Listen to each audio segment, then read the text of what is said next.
Deputy Speaker, thank you.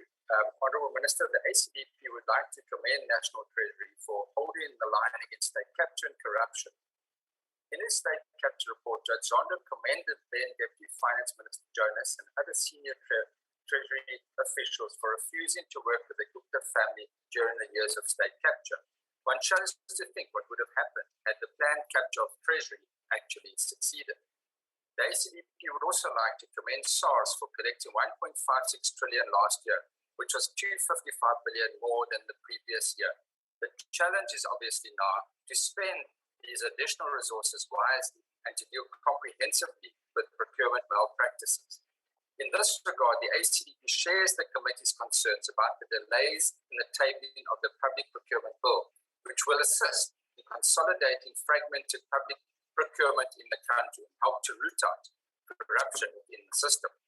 While National Treasury is trying its level best to stop tender corruption, new Treasury directives will allow departmental accounting officers to authorize contract deviations that previously had to go through Treasury. This is a matter of great concern. Supply chain officials have correctly pointed out that there will be a high rate of deviations, which may not be justified and will lead to increased irregular expenditure. The regulations place powers to these very tenders in the hands of the same departmental officials who are issuing them.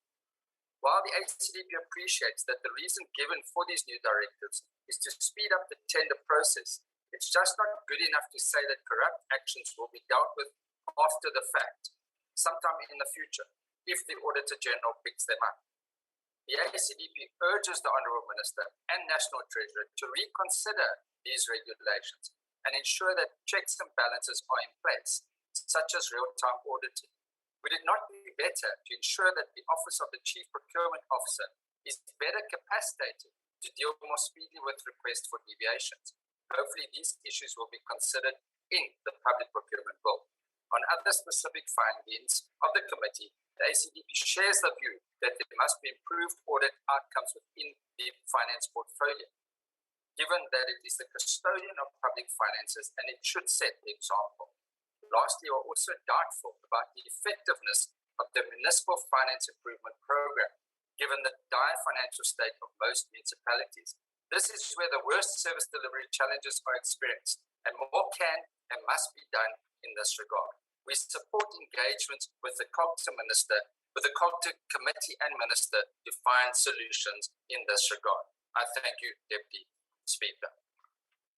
Thank you, Honourable Steve Swart.